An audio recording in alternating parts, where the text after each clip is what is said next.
Good evening and welcome to the Hemingway Jones Pens Show.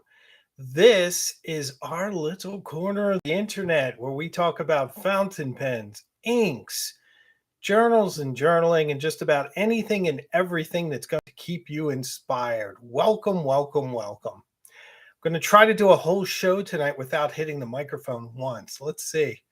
If I do it, let me know in the comments. I just recorded a whole YouTube and didn't notice I had hit the microphone like 3 or 4 times. Had to do these really precision surgical removals of the spike in the audio to get it out of there. So just some of the things you have to go through when you're trying to produce some decent video. And even with that, things get by me. And I get so upset when things get by me. I posted a recent video and I spelled pilot wrong in one of the section markers, and then it got carried through. So very upsetting. The reason is that I edit on my laptop. So that is a big, big problem. All right, let's see who the usual suspects are. I see Ichiro is in there. Fake name, who I like to call Fakaname. He's in the house in San Francisco. Nice to see you. And then my friend from Presbyterian Hospital, who, if you would kindly give me the pronunciation of your name again, I'd appreciate it. It just lost it. Had it, lost it, and don't want to butcher it. See the Judy Andersons out there and Matt. Lots of good people. Wendell, Gino, good folks all. So happy to hear everyone's here and ready for another show. So you guys, we're kind of getting into more of a rhythm now. I'm doing the pen show live, which I think is a lot of fun. And then Thursday is the big release day. I'm kind of considering Thursday now films. They're fountain pen centered pieces of film. So I'm doing my best, and I'm not saying I always hit the mark, but I'm doing my best to give you interesting, entertaining, informative, and sometimes emotional content. And I'd urge you guys, if you can, if you give me those 10 minutes to watch to the end of the video. A lot of times now at the end, there's some emotional impact that I try to put in there, and I'd hate to have you miss it, because it builds up to that. So I hope you guys get to see that. So good stuff. I also wanted to kind of point out, you may have noticed that I've now released the Hemingway Jones Presents video, the first one. And I wanted to give you guys some context as to what that's all about and why I'm doing it. So as I say in the intro there, it's a way for me to get information out there and to get to the point a little more, because Thursday is the dramatic, concept-heavy content, and the Hemingway Jones Presents is a little bit more straightforward, at least right now. And the reason is that stridewise.com is now hosting my articles.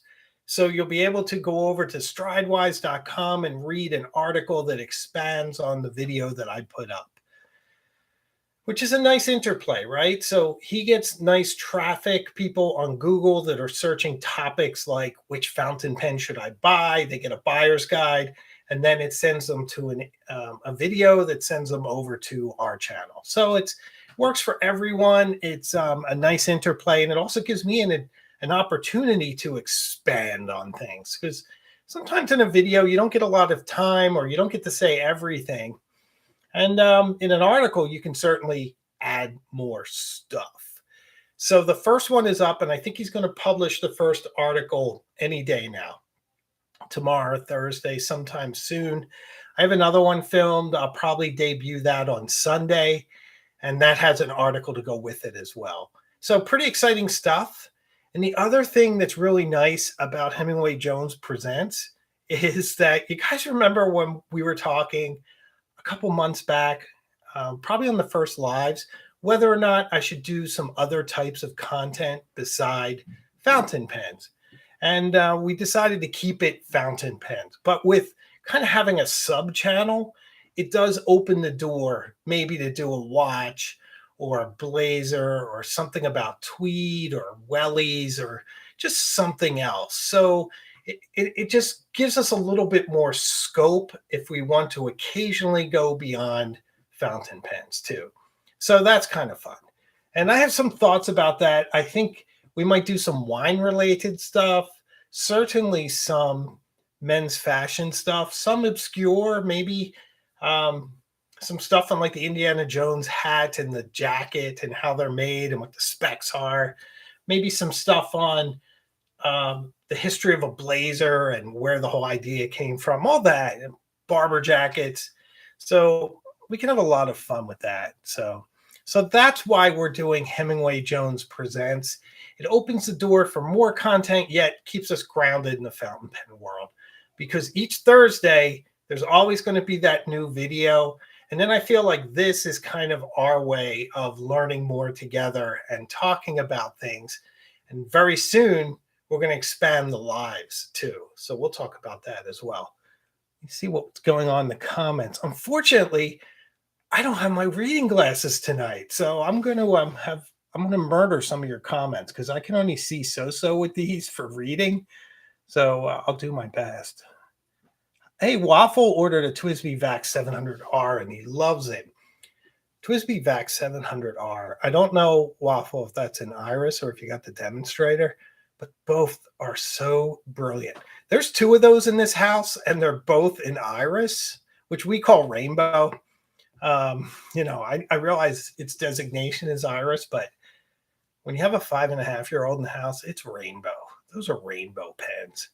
So my wife has one, and hers has a cursive italic nib, I think, and mine is a cursive smooth nib, which is really, really nice. Both have the rainbow iris, beautiful writers, great filling mechanism, nice weight to that pen. I think that's a top tier pen. I haven't spoken about it on the channel much. I'm going to do some more content on TWSBI.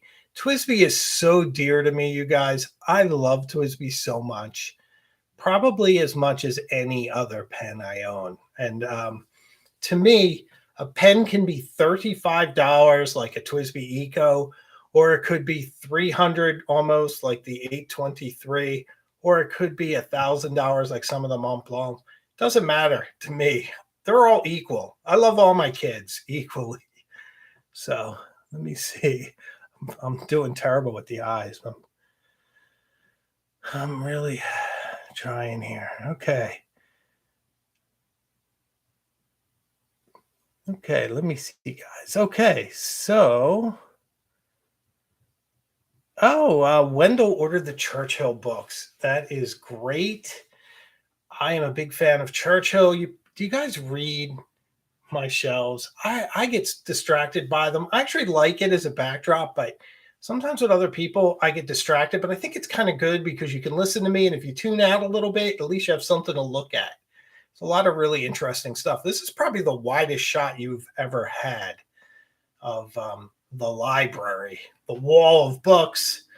My wife and this is my side, my wife's side basically starts here. So it's good stuff. Okay. So while we're talking about Churchill, I would really like to bring up something I mentioned last week, but never hurts to talk about again. And that is Conway Stewart, the great Conway Stewart. And I are teaming up. So they're sending a pen over, and I'm planning on doing something very, very ambitious. I am going to review the pen while speaking about Churchill and some episode during the war. So I want to tie it in with some footage, with some really nice music, and then talk about the pen at the same time. I like doing things. You'll see some other things coming up on my channel that are similar, where I take a place and I work it in with what we're speaking about, or in this case, Mr. Churchill and his pen. So it should be really interesting, and I'm going to take my time on it and get it right.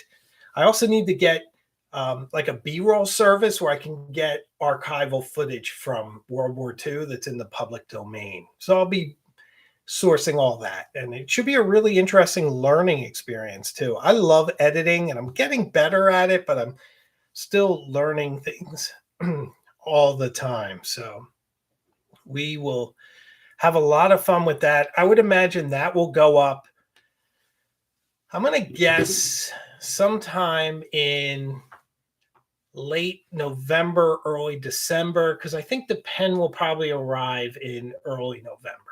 And I'll probably be pretty excited and want to get it up, and also sort of introduce you guys to Conway Stewart even more before the holidays. So that's super duper exciting. Super duper. That's cheesy, but it is really exciting. I've been having a lot of fun with editing and B-roll. And when I do a review, I try to tie more into it than just the pen. I always say from the pen, everything, because reviews themselves only have a utility if you're buying the pen or curious about the pen. And they might not have the appeal unless you realize that there's more to it. So some of my recent reviews, like the Esterbrook, had a bit of the beach about it and sort of this like late summer, sort of, I don't want to say malaise, but it's definitely in that neighborhood. But just the feeling that a change is coming. And then it also showed this gorgeous, gorgeous pen. So just try to make the content a bit more interesting than just blank space, hands, pen, writing, trite sentences that you learned in typing school. I just want to give you guys more than that. You deserve interesting content, so I'll do my best to deliver it. So there we are. Kaylee is here. Thank you, Kaylee, for helping me with the pronunciation. I'd rather ask than to butcher it. So I appreciate that. So I thought it might be interesting to just sort of touch on like what the point of all this is. It's like a journey for me to learn about pens and to share it with you. I don't come into this with an outside ego. I'm not, I'm kind of a curious mix of maybe a bit of ego and self-loathing, right? So the self-loathing keeps me in check, and then occasionally I get overimpressed with myself, and usually my wife puts me in line. But I certainly don't pretend to know everything, but I do have a unique perspective, and I have an educated perspective. I've been around a long time. I've been writing with pens for a long time. I've been in the self-expression a long time, writing, men's fashion, all these things. And I like to bring a bigger, more expansive frame of reference to smaller things, like even pen reviews and any other item I speak about. I like to tie it into bigger things just to make it more interesting, and also because I feel like the things we own and how we express ourselves through them, be it clothes or pens or inks or any of these things, really hints at who we are as people and the things we aspire toward and the people we want to be. Because you kind of shop aspirationally, I think, whether it's an article of clothing like a jacket or a pen. You're not buying it for who you are. You're buying it for who you want to be with it, or how you can unite together and be more. So I think we're all trying to be better people. And at our best, when we shop, it supports our aspirations. So So that's why, in a way, I get a little self conscious that channels like mine promote materialism. And from my perspective, it's not about materialism, it's about experience. And sadly, you can't really extricate materialism from expression when you're dealing with a lot of things because you need things for the experience. But if there's a way to borrow it or experience it at a pen show or a boutique, that is kind of a hack, not to have to put out the money for something that could be quite expensive. So, so that is a thing that troubles me in a way. Oh, so Technoraptor bought that Caveco by Visconti pen that has the ballpoint pen and the green, is it cellulose, right? Cellulose pen, and it's piston filled the way Caveco used to be in the 30s. That is a really cool pen and one that I would like to try. That's an experience I'd like to try. So good stuff. Okay, here's the question. From Pompadour. Hi, Hemingway. Maybe I missed it, but do you own the Mont Blanc Writer's Edition Ernest Hemingway pen? It's a beautiful pen. I do not. And I had a chance to buy it when it first came out, and I didn't. And I am all the lesser for it. So um, I would love to try it. It's cool. I do. I'm a sucker for branding. At the time, the Hemingway estate was putting its brand on everything. There was a line of really cool furniture that was the Ernest Hemingway brand of furniture. There's still eyewear that's Ernest Hemingway. And part of that was the Mont Blanc, or at least it was around that time. So very cool, very exciting, but not something I've been able to get my hands on yet. So one never knows. The funny thing about pens, right, guys, is these things rarely come up. I feel that people mostly hold on to pens. You don't see them used as much as you think you would, considering how many are out there. At the Boston or the Commonwealth Pen Show, I did see 3 Mont Blanc 149s. So that's a good bit. But I didn't see a lot of like the special editions writer series. And if you think of all the hundreds of thousands of 149s that there must be out there, to only see 3 at a pen show is not that many, really, when you think about it. So Ichiro was saying that he was thinking earlier today that men's fashion is basically dead. I know what you mean there. I feel like it stopped in a way that we basically dress the same way we've dressed in the last 50 years, right? So the uniform for the modern American male, and it's becoming quickly the around the world now, is just jeans and a t-shirt or similar, right? So it's been that way probably since the late 1960s. And maybe chinos and button-up shirts, that hasn't changed. The cut of the chinos has changed slightly, but a lot of it's the same. It's almost like we're stuck. Now, where things are, I think, better now is that I think we're a lot more accepting of people that are different. I think that I remember back in the 90s, I would wear a fedora and people would they would like hum the Indiana Jones theme music or call me Inspector Gadget or something.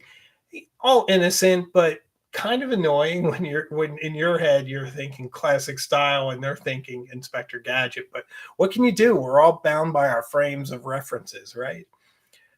So I think nowadays people are a bit more accepting. So you do have a wider expanse of how you can dress. Like in my field of work, I work in finance. It's business casual, but that's a pretty open concept. So I could wear a suit, I can wear a three-piece tweed suit, I could wear a nice pair of like jeans that are made out of like moleskin so they don't look like jeans with a shirt or a shirt like this. So there's a lot of different ways to mix things up. But I do feel that we're generally in a rut.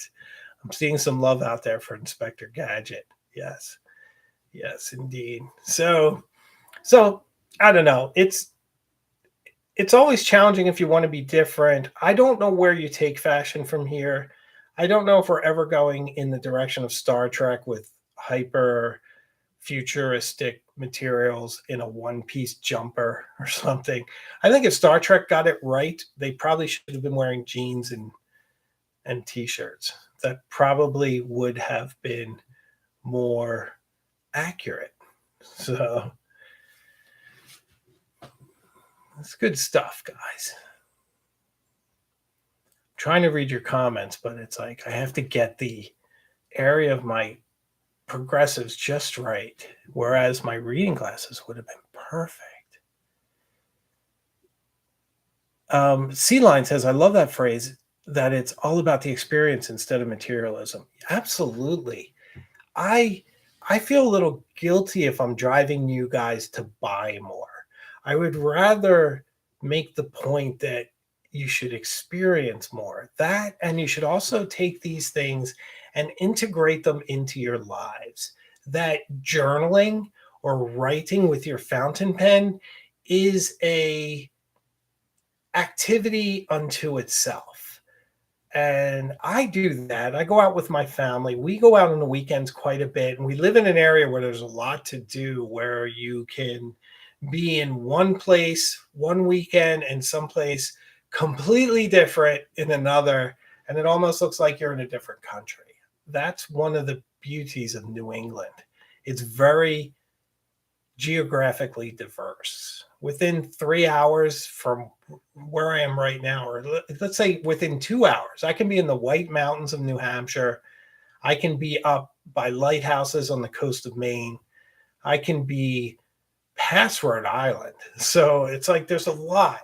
And we try to experience a lot. And we're also trying to introduce our daughter to a lot of things. So while I'm out, I always take my journal, I take my pens, and I spend a little time journaling, reflecting, sitting around, and just sort of taking it in. We did that recently. I was in Newport over the weekend and had a wonderful day. And we were at the park there by the church, whose name escapes me, the name of the park, but it's a lovely park. It has a brick walkway through it, and the church is at the end. And then the other end faces off toward Bowen's Wharf there. And there is a hearth. I think it used to be the foundation of a house. There's sort of an exposed foundation with a hearth attached to it, which always makes me want to bring like some wood and start a fire, but I don't think anybody does that. But so we were there for several minutes, and my daughter was running around, and my wife was taking in the sun being filtered through the leaves, with all the leaves changing and glistening. And my daughter was sort of running around playing and giggling. And I was journaling and kind of enjoying being with both of them. And at the time, we were kind of done. We weren't really exploring anything else. We were just relaxing before we jumped back in the Jeep to drive back to Massachusetts. So it was a really lovely moment. And I'm just really happy I was able to sit and contemplate it and hold on to it for a bit. We don't often hold on to things. Even sometimes when you're on vacation and you're traveling and you're viewing things, you often do it through a lens, through your phone or through a camera. And there's that separation between you and Venice, San Giorgio Maggiore across the water, the lagoon, and your camera's there. So you're mostly framing it rather than contemplating it, just sitting there, watching the light play off the water, the coppery edges of the water as the sun rises behind the campanile. So I think that journaling helps you to do that in a way that sometimes photography puts a layer, where journaling helps you to put your thoughts down and describe it in a way that once you return to that point and that point in time, all those memories and smells and sights, they all come flooding back, because some journal entries you never forget where you were when you wrote them. So I think that's important. I do. And it's one of the points I'm trying to make in my video. That's why you see me in the B-roll journaling just about anywhere. Of course, sometimes it does require like another contradiction, because I'm in a beautiful place and I'm like, oh, honey, you got to take some B-roll for me. And my wife's like, okay, sure. I tease my wife and say that she's the walking gimbal, because she's really good at holding the camera very steady and very straight. She can do tracking shots and everything else, and did most of them for my videos just brilliantly. And does take you out of the moment. But I think it's necessary, and I just think it's kind of economical that if I am somewhere, why not capture it for the channel? And I was doing a bit of that on Sunday. I am still delving deeply into the SD Flex in the oversized SD. So you'll see another chapter in the ongoing saga of the flexible nib pen. So stay tuned for that. That will be interesting with any luck and compelling. So let's see what's going on in the comments, shall we? Lewis asks, I really wonder how much you go back to past writings from your journals. I do go back. I wouldn't say that I read them. I don't take them down and read them like history, but I do a couple of things. I'll go back and find an entry that is from a certain day that I didn't know had relevance until many months after, or years after sometimes. I also occasionally, when I'm on the phone or something, because I actually work here. So this is my orientation when I'm working. My camera's set up here. I work. So sometimes if I'm on the phone or I'm waiting for someone, not when I'm talking, I'm not that good at being ambidextrous. I'll just pull a journal down and take a look and see what's going on. Wow, in 2010, I had pretty nice handwriting. So this is a nice journal. I bought this one in Venice. There's a shop called Antigena Carta, and it's right off of San Marco. And I bought all these from there. Really nice journals. Here's another one in blue leather. Interesting picture of Venice and this beautiful gold on the side. Really nice stuff. Really cool stuff. So I do that from time to time. It's a nice ink color. It's like Compeki back then. Pretty neat. So anyway, I do it, but not as often as I'd like to sometimes. But it's really great to go back to when my daughter was younger, when she was born, and those kind of things. It's pretty interesting. So Judy liked the Hemingway Jones Presents show. I'm so glad. That was a lot of fun to make. They're a bit more straightforward. They're pithy. Trying to edit them with more energetic music, because they're just a slightly different vibe, but there will be some crossover, because I know if I start speaking about wine or something, and I have some ideas, you guys, I'm not even sure where I'm going to place some of them, but some of these are so fun. I really hope you like them. It's really sad sometimes when you put something up and it doesn't do well. And I shouldn't really judge it by views, but I do. I just want to reach a lot of people, I think. And sometimes I'm really proud of something. Other times I get why it doesn't do well. A lot of my videos in the past, I took so long to get to the point where I'm amazed that people held out as long as they did. Because if you're going to do a pen review, it should start within 30 seconds of the beginning of the video. And I went back and timed it. There were times when it was 3 minutes in, and that's just too long. So big news on the live front, although it will necessitate me to learn yet another program. But we have Brian Holzer of Esterbrook scheduled to join us on November 2nd, which I am super excited about. We'll do a Mike Wallace style interview. For those of you who don't know who Mike Wallace was, he was a journalist, but the questions will not be that difficult. But it will be interesting to learn all about Esterbrook from Brian directly. Very nice guy, very knowledgeable, very passionate about pens. I think you guys will really enjoy that. I'm going to do my best to bring some people in and have some conversation. Not only I think it benefits the channel, it benefits you, and I think it'll get a lot more information out there. And it's a nice way to have a bit more structure to these lives. And it's also good to have someone that I can speak to and learn from. So I think it'll be brilliant. He's the first. We're going to have Brendan from Atlas Stationers.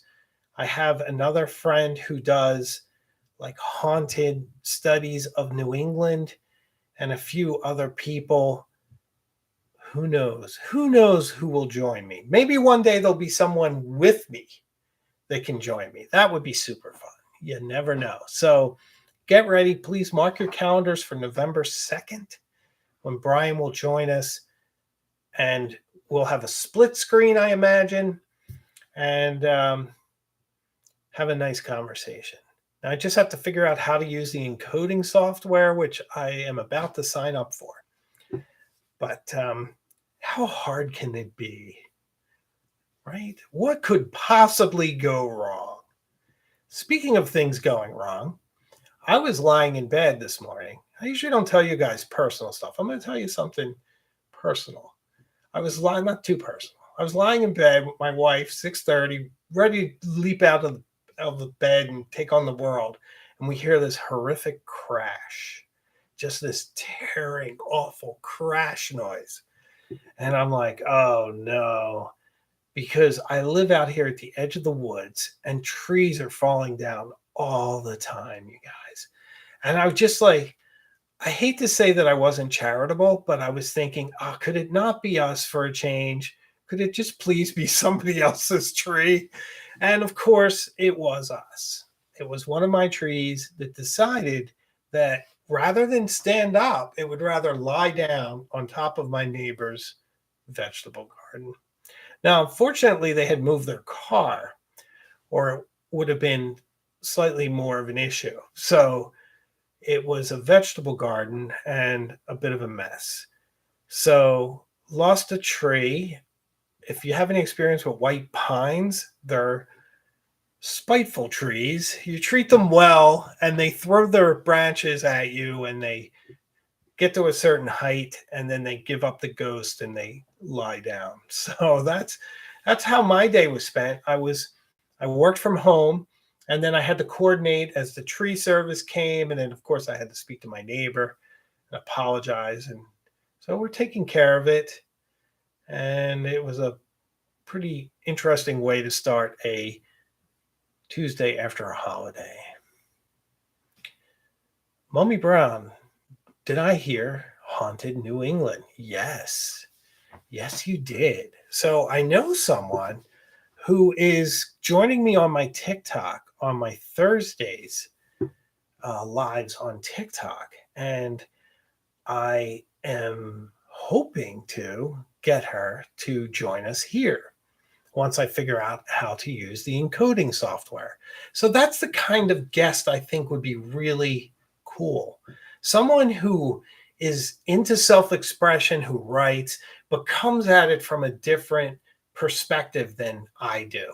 Because if you get another me, you have two me's, Hemingway squared, that's a lot of me. So we need a lot of different. So we're going to be looking for that. Tanvir asked if I could go over my watch collection. I probably could at some time. It's very modest, though, but I do have some pieces that I really like. And I think that's something that could fit in Hemingway Jones Presents sometimes, because I did do some watch content when we first started. But the regular posts are fountain pens, but I feel that the extra posts can be a little bit more expansive. I know I want to do something on typewriters too. I want to see some more of that. I have a very rare and interesting typewriter. It's one of these. This is a Royal P from the 1920s. And the one in question, which is further down, you can't see it's out of frame.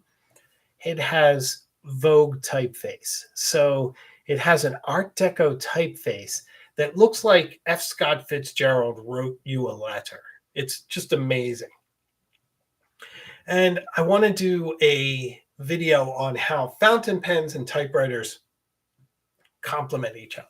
And they do. So that's up here. I got to do that one.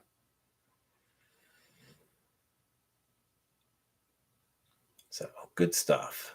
Good stuff.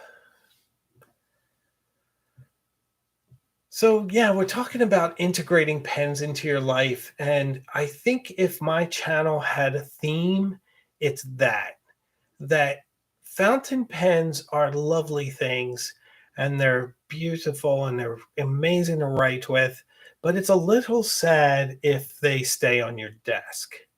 I feel like they're fun if you take them out in the field and have a little fun. I still have my Jinhao X159. I'm still using it. Really enjoy this pen. It's getting better every day. It's still a little scratchy when I first pick it up. It's like starts off dry and then it gets going. But we're getting there. We're working through our issues. But I love the look of it. I'd love a Mont Blanc this color. Wouldn't that be great? But so, yeah, I feel like to sort of animate these items, you need to get them out there in the field. You need to just get a little fresh air and sunshine on your pens. That's my opinion. So I acquired this recently. I think I showed you guys last week, but I know we get different crowds. So this is a dip pen with a Pilot medium nib, which is super exciting because I can use this to test inks, and it's a little less complicated than using a regular pen. I was trying to see if it comes out, but it doesn't feel like it does. I don't want to pull on it too hard. Maybe it does, but I'll play with it later. So I haven't even used it yet, but I'm really excited. And I'm still keeping my 100-year-old Egyptomania inkwell full. It's amazing how quickly this thing goes down. But it's full of Jaeger Bond Sapphire right now. I've had to refill it at least twice since I first filled it. My pen that I'm using now the most, well, there's two. There's the Esterflex, which I'm using a lot. And then at home, I've been writing with my Waterman 52.5, which may be the perfect flex nib, which might necessitate another video on the quest for the perfect flex nib, because I've always said that I'm looking for one like the 52.5, and I own the 52.5. So why isn't it just the 52.5? Why do I need to recreate the 52.5 when I have it here? So there might be a lesson there and a video. So stay tuned for that. trying to read your comments, you guys, but I have two things going against me. One is my eyesight, and the second is my ring light. But let me see what I can do.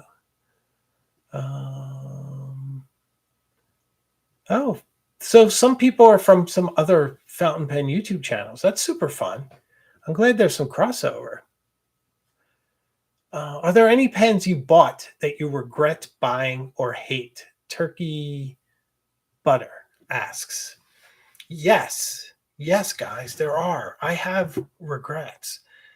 The biggest fountain pen regret that I have is the Pilot Falcon with the flex nib.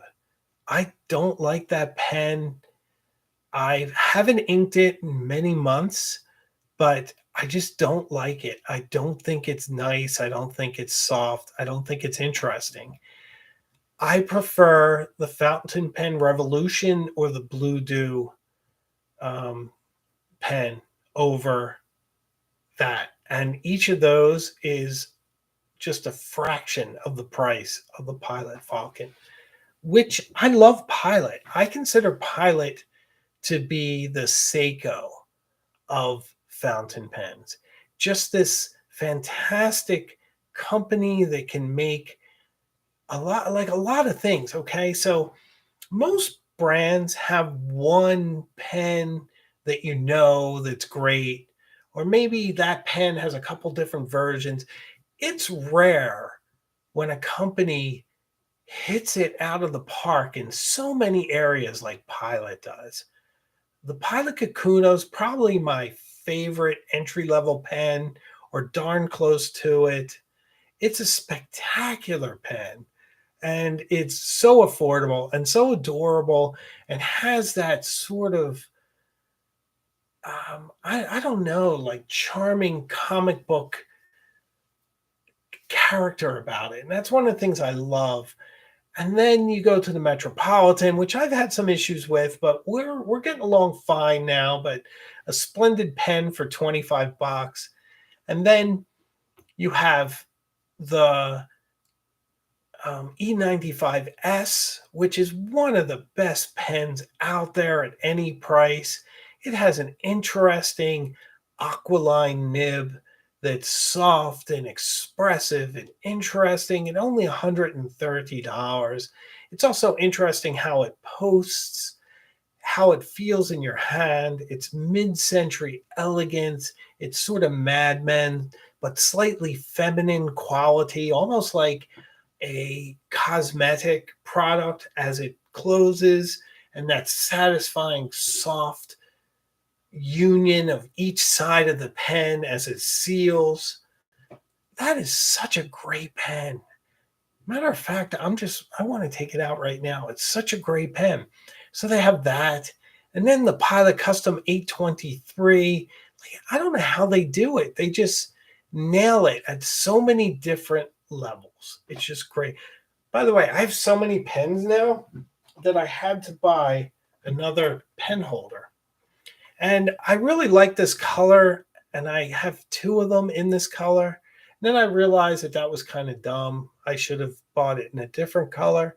But then I realized that I like this color. So these are by Girologio, and I believe they hold 24. They have loops. They also have stuff inside them, evidently. And I have to fill this up with all my new pens. Now, the one thing about these that's not very good is a lot of pens don't fit into these loops. Something like a Benu doesn't fit very well. Even a Ranga FPR is not going to fit that great. And a Shown Design Pocket 6 probably won't fit very well. But there you go. Trying to stay organized. Oh, you know what? R makes a good analogy. So I think of things in watches. Well, actually, I'm wearing a Seiko watch. So I'm going to talk about this in a minute. But I want to tell you, R made the analogy that oh, Scheißen, I just changed my lighting. Sorry, guys. Not sure I can fix it because I don't really know what I did. Okay.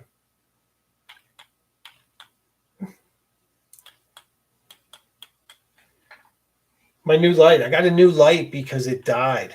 Oh well, we're just going to have to go with this lighting because it doesn't seem to be working. Oh wait, how's that? No, it's getting yellow. It got less bright, right?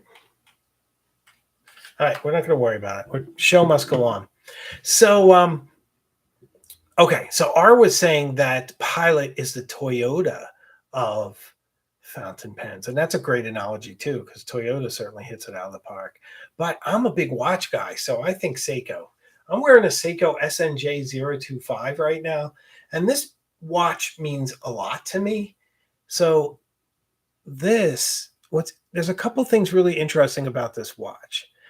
It's a copy of, I think it's a H558. That designation might be wrong, but it was a watch in the mid 1980s that was analog and digital. And this is also analog and digital. So you see it like lights up. So it's not exactly cutting edge technology. What's cool about it is it's retro charm, but retro 1980s. I'm a kid from the 1980s. So the original had a digital watch that had some functions, a countdown, date, and the time in 2 time zones. And then it had the analog part, which was quartz driven. So they did not match up, though. You had to set them each differently, and they were always slightly out of sync. It was hard to coordinate them both, from what I hear. So they reissued this, and this is a solar version. So it's a solar quartz, so you don't have to change the battery. And the best part is you set the time digitally, and as soon as you do, the hands snap into that time to sync it, which is just brilliant. It's just such a cool way to still have that retro charm and yet update it. And it's also, if you're a fan of 80s action films, Arnold Schwarzenegger wore this watch in Raw Deal, I believe the Terminator, definitely Commando, and a few other films. So it has a nickname of the Arnie. So it's super, super fun. I think you'll agree. So really cool stuff. I really like Seiko. I have a bunch of their watches. I am really into Cartier right now. I think I have a Tank Française on my future acquisition list. Although I'm trying to buy fewer things, I have some tree cleanup to pay for now. So I have to try to rein it in a little bit. So good stuff. So one of the things that on the channel that is tough for me is that YouTube likes us to do shorts. It helps your channel a lot. It's a nice way to introduce people to your channel, almost like a sample. It's like the people that are outside offering you cheese when you pass the wine and cheese shop. So it's a way to sort of get something out there, but it's also sort of confusing because you might see something goes up and you think it's a new video. And it turns out that it's a short. So I've been putting on my thumbnails short and trying to highlight it so that it can be differentiated, just because I want to make sure you guys get value out of everything I post. And I would never want you to feel disappointed if you see a short. But occasionally I do, but I'm trying to put them up as supplements. So I went to the Commonwealth Pen Show, and then I wanted to show what I got. So I did the haul as a short. I thought that worked out really well. So occasionally you might see a short on my channel. There's no schedule for them like there is other things. So if you do, the thumbnail should be clearly marked short, just so you know. I also put them in a different folder. I have been putting things in folders. They call them playlists. I forget, guys. But you know what I mean. So I have one now for Hemingway Jones Presents. I have one for pen reviews, for journals. I have one for shorts, and I have one for a few other things. So if you go to my channel, you can look through those if you'd like. So I'm not sure how to handle shorts, but I think you'll see them on occasionally. But I do have a schedule now where I think the day for releasing the Hemingway Jones Presents is going to be either Saturday or Sunday. And then we'll do our live Tuesday night with guests to come. And then Thursday will be what I consider sort of my films. And one of my inspirations, I have a couple inspirations I can share with you guys.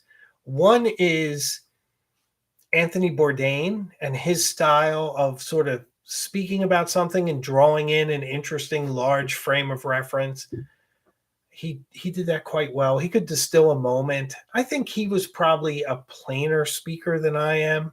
I think I'm probably a bit more flowery in my prose than he. He certainly is more eloquent, I think, than I. But I liked his style. I like the visuals of him sometimes walking. I use some of that in my travel logs when I'm doing reviews and stuff. I'm sure you guys have seen that. So that's one inspiration, but a big inspiration. When I first started doing TikToks, it was a huge inspiration, and that's Top Gear with Jeremy Clarkson. There were times on my TikTok where I was like, tonight, this pen, the Jinhao 159. I don't really do that anymore because I think you emulate what you've seen and then you develop your own style and you become much more comfortable in it. But the concept of how James May, Richard Hammond, and Jeremy Clarkson will all be together and they talk, and then they introduce the film. And then the film comes out and it has fun cinematography. You get information about a car, and then you see, beautiful shots and things. That's kind of the concept of my Thursday releases, that it's more of like, and now to the film, and then that would play if this was one coherent thing. I don't know if that makes sense. It does to me, but that doesn't mean a lot if it doesn't make sense to you. So I hope you like it. So one of the other things I've noticed on the channel, which is really intriguing, I'm going to try to wrap up within an hour tonight. We'll see how I do. But I get a lot of people in my comments who are watching a review, disagree with it, and say that they already own them and they like somebody else's review who agreed with them.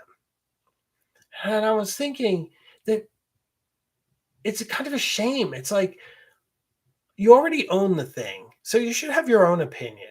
And I guess we all do that, where you buy something and you just want to see what other people think sometimes. Like I've done that with watches. There's not a lot of reviews of this watch online, but there's a couple. So things like that, you buy it, maybe you go watch and see what somebody thinks. But I wouldn't hold it against them if they didn't like it, especially if they had a well-reasoned argument. If it was just, petty, that might bother me.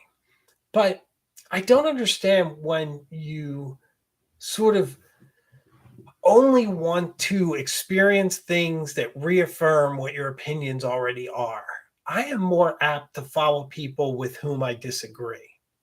I've always done that in my news sources. There were certain news sources who had a point of view that was different than what mine was, and I would follow them and seek them out to get the other side. And I tried to be well balanced, but I think lately things are so polarized that you can't necessarily stomach some of it, and it sort of does kick you out of certain arenas. But I don't understand. I mean, for me, I would find something entertaining. If it were a straight up review, I have seen some other reviews on YouTube. They're very straight, very literal reviews. How much it weighs, how long it is, how pretty it is, or what it is. And here it is in my hand, and you don't see a person, you don't see B-roll. Well, I guess you only see B-roll. You see a hand and they're writing with it, and you know that pen can write, the brown fox, whatever the brown fox does. I don't even know. But you know that much when you watch those reviews. And maybe in that instance, you must be looking for affirmation. But if you're getting more, I think you'd be looking for entertainment. So are you not entertained? I had to tie that in somehow, and I've done it. Let me see, guys. I'm trying to go to your comments. Let's see what we see. C-Line says, I think there's a kind of need for validation of your decision. Yeah, I think so. But in some instances, it's a $6 pen or a $25 pen. If you need validation for a $25 purchase, I'll just buy one for you and take the burden away from you. It's like, enjoy it. It's entertaining, guys. Enjoy it. R says we are entertained. Good. Because remember, oh, I forgot the line. What is it? The deeds we do now live on in eternity? Something like that. I was actually doing some B-roll writing, and I did the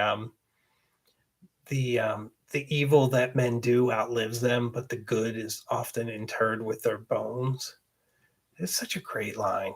By the way, guys, I'm going off on a tangent now, so I hope you all come with me.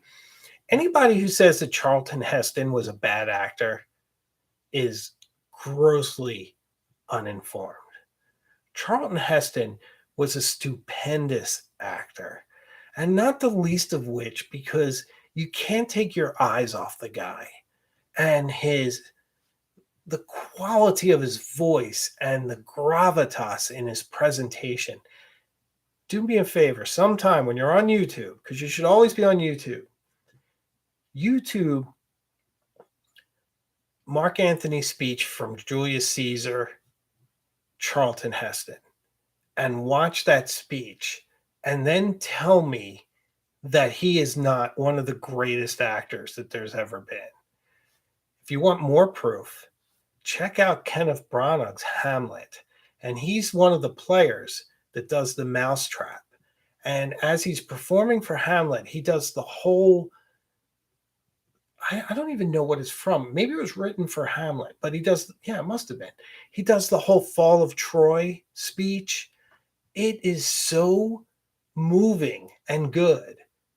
And here's one more. Touch of Evil, the Orson Welles movie that's about 15 years ahead of its time. Absolutely brilliant. He is so good in that.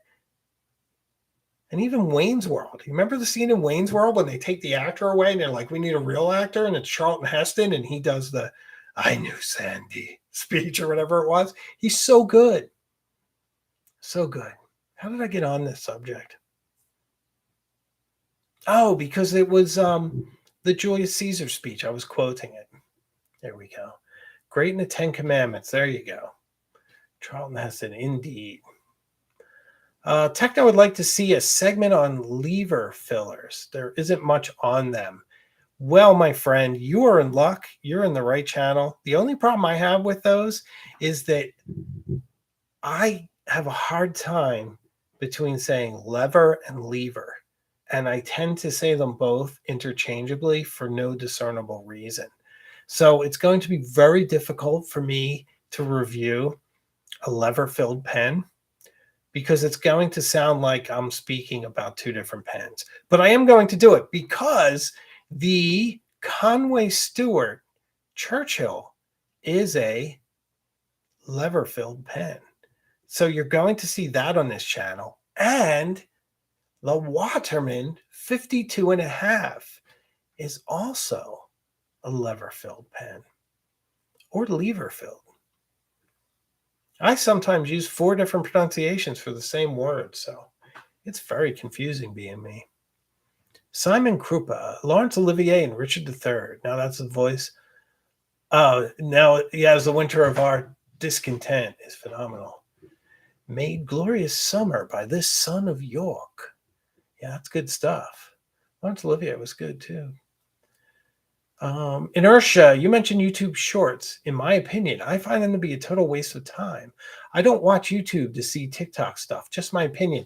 No, it's a good opinion, Inertia. I don't disagree with you, except that you and I, who are kind of in agreement on that, we're not the we're maybe not the intended audience, right?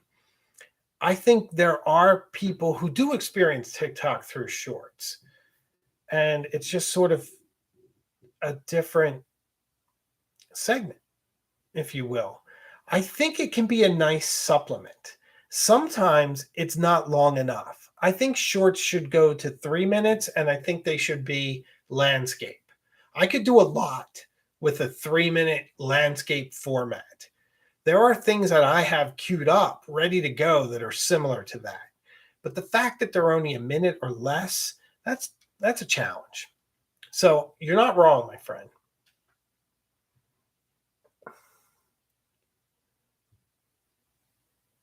Benjo Markland, do you journal by topic or just journal in general? I have thought of having journals per topic. Um, I personally just journal by timeline, but within that is everything. So some days I write about what I've done and where I've been, and other days I write about ideas and projects. Many of my TikTok and YouTube ideas are written down in my journal. Whatever research I'm doing for whatever I'm writing often is in there. I inadvertently had an interview with the gentleman who founded Chisos, the cowboy boots, which I reviewed for stridewise.com, who's going to host my articles.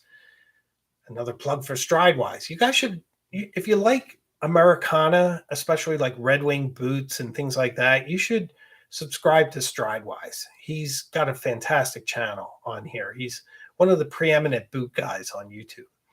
But so he sent me a pair of Chisos, these beautiful, amazing Texas-based company. They make the boots in Mexico by hand. Absolutely gorgeous. I was on my way home because I had an interview set up with the owner, and I got a flat tire on 495, and I changed it myself because I know how to change flat tires, as everyone should. And maybe I'll do a Hemingway Jones presents on changing a flat tire. Anyway, so I did that and got back and didn't make it back. So I parked in a parking lot and I interviewed him and I took notes right in my journal. So sometimes it just comes through in a pinch. But I think I like having the orientation of where I am with my ideas. So I like that it's autumn and I have an idea, and that idea is nestled in a timeline in autumn rather than just a journal of ideas. But I do dig that as a concept too, because you think of Henry Jones Sr. in Indiana Jones and the Last Crusade, and he had his Grail diary, and that was about one thing, and it was his study in search for the Holy Grail. And I do realize he wasn't a real person, but Marcus used a Conway Stewart pen. Did you know that? You know the scene in the tank where he goes, Henry, the pen is mightier than the sword. That was a Conway Stewart pen. Very similar to the one that I will be doing a video on very soon. So excited for that, you guys. You have no idea. But so I do like the idea of having this specific journal. In the past, I did it with some places I went to. I went on a couple of epic trips to Italy, and I took a travel journal with me and I journaled in it. And it was separate from my other journal. My other journal was more like a summation of what I did, whereas the individual things were in the pocket journal. So, but at this point in my life, I think I want to keep it simple and just do it chronologically. So, I'm seeing more fans of Shakespeare. Well, I don't know if you've noticed, but I don't have a ton of Shakespeare memorized, usually fragments, but I do have some. I'm pretty heavy on the history plays, and you'll see a lot of that in my B-roll. If you guys ever look, I often write things to my wife too. Little secret messages and love notes to my wife are embedded. And then I do a lot of movie quotes too. You'll see a lot of um, like Blade Runner quotes and things. I quite like those. So I think it's good. It's good to do something a bit different. I think if you get the same thing, it's just boring. I bore easily, and some stuff baffles me, guys. I looked around and I see people that read off a monitor, and you can see their eyes, like they're not looking in the camera and they're reading.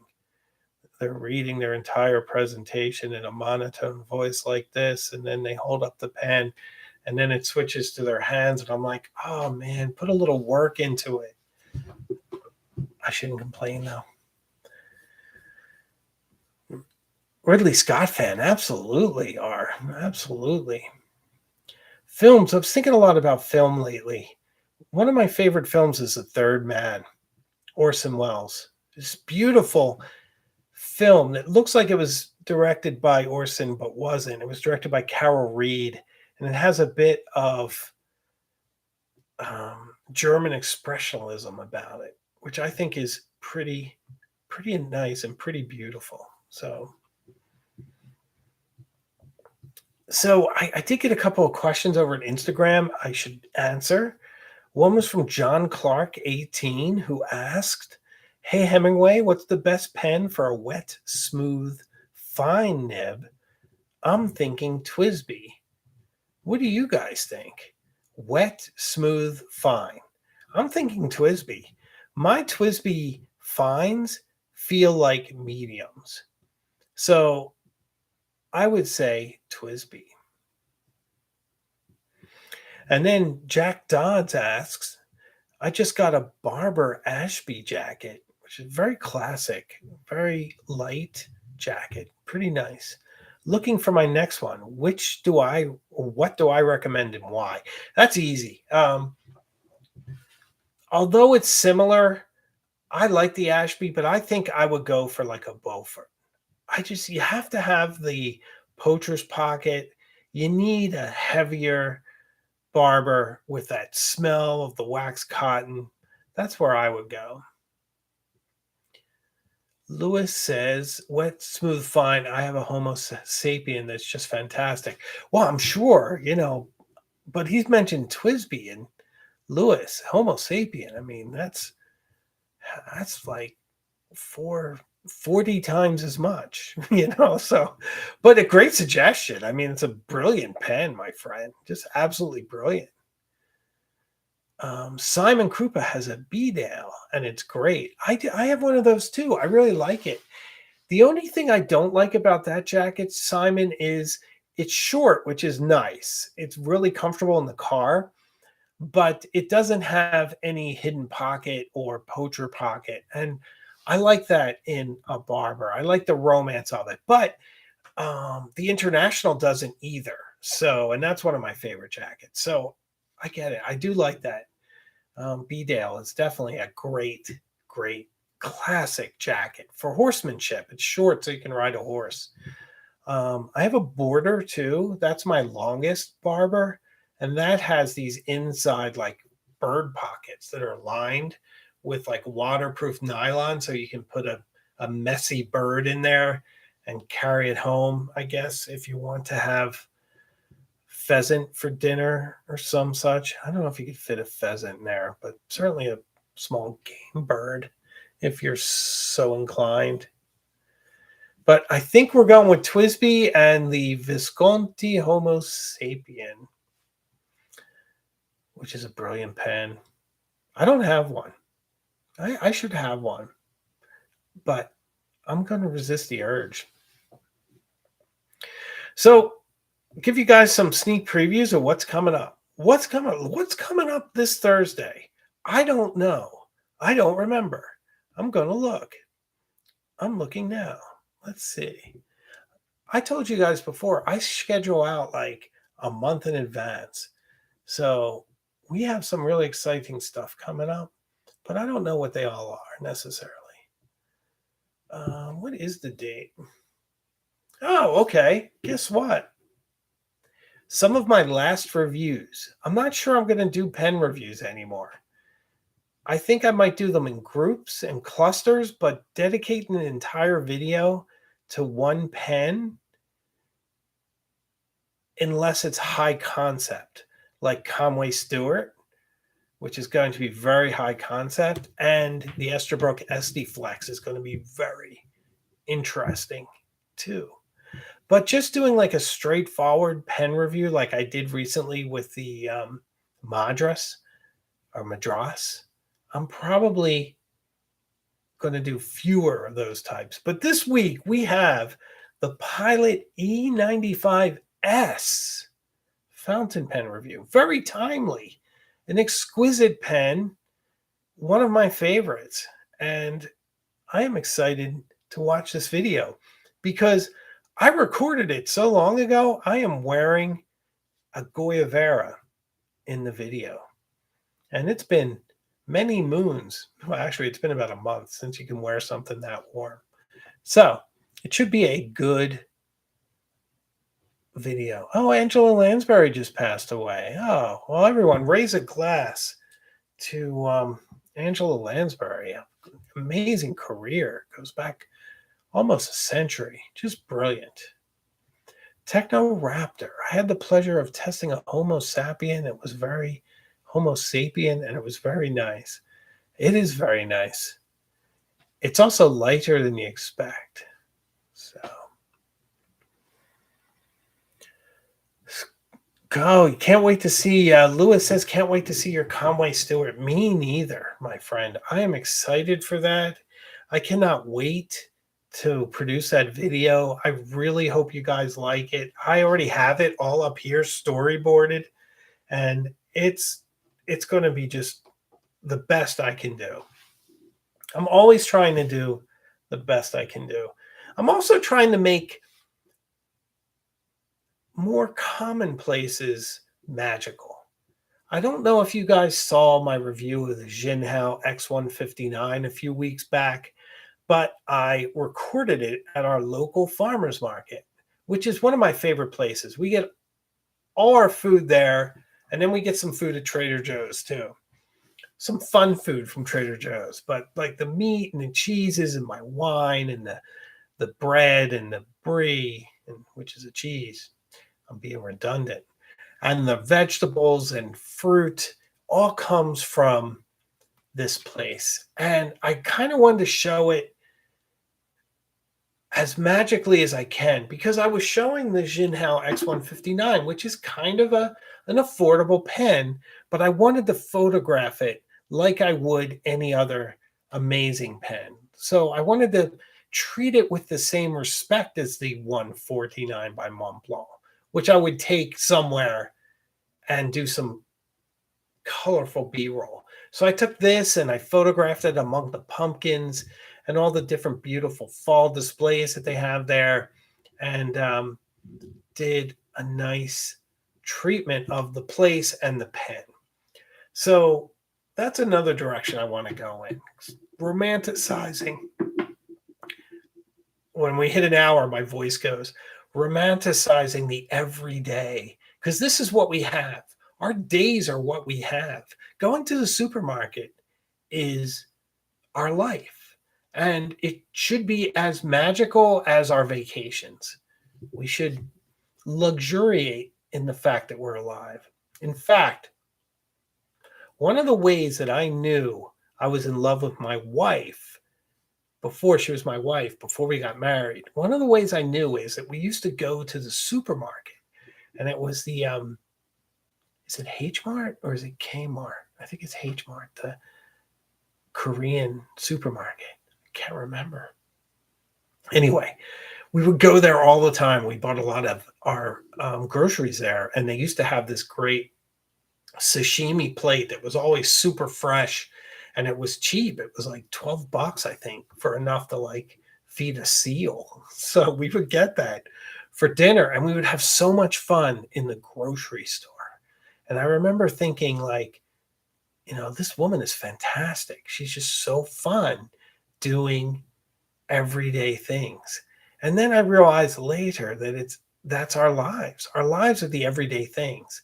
If you fall in love with somebody and you're both in Tahiti and you fall in love, you may be in love with Tahiti. Love is when you're together and you're shopping for groceries or you're getting your oil changed or whatever. Like when those things are fun, you're with the right person. So just a little bit of advice. I see a lot of comments coming in. Let's see what we say. People say I'm lucky. Thank you. I am lucky. I really am. Oh, Technoraptor lives by one and buys a lot of lychee. We have lychee juice in here right now. We're like addicted to that fruit. It's awesome, but they're only in season certain times, which makes it more fun, right? John Manuel, what time Thursday and is it on YouTube? Yes. If you're talking about my E95S video, and I hope you are, it debuts Thursday at noon. All these debut Thursday at noon Eastern time. Those are my normal regular posts. So, yes. So Thursday at noon, my friend, E95S will debut. It will begin airing. And then next week is the Conklin Dorograph and why you need it. And it was filmed in Salem, Massachusetts, which I think you'll like almost as much as the pen. That's the thing. If you guys see a review of mine, there's usually more than just a review. I'm usually someplace with it. Or it hints at a bigger idea. And I try to be really honest and expressive in these things. Mummy Brown, my husband and I are very different, but we are deeply tied by movies. That's how we met each other. I'm 30s to 60s, him later. Oh, so you guys are both cinephiles. That's brilliant. My wife and I, we love movies and we'll watch anything. We're both, I think, very well versed in classic film. I told you guys before I was really into classic fashion and lifestyle with it. So I've seen a lot of films from like 1930 on. And I also really like interesting dumb movies like Nurse 3D, or I'm trying to think of something else I've seen recently, Silent Hill or something. I like them. I like kind of odd but entertaining films. The worst thing a film can be is boring. So yeah, Mummy Brown's really into that. That's so cool. Well, I'm a huge Orson Welles fan. You'll hear me speak a lot. I love Bogart too. Big fan. Cary Grant as well. I'm trying to think of like some of my favorites. I really like The Maltese Falcon. I just watched it again on HBO Max. I like I like uh, Key Largo, which is on there, but I haven't watched it in a few years, so I'm going to check that out soon. But just really, films were really good then, and Orson Welles was just great. Peter Lorre is great. He's great in The Maltese Falcon, and so is Sidney Greenstreet.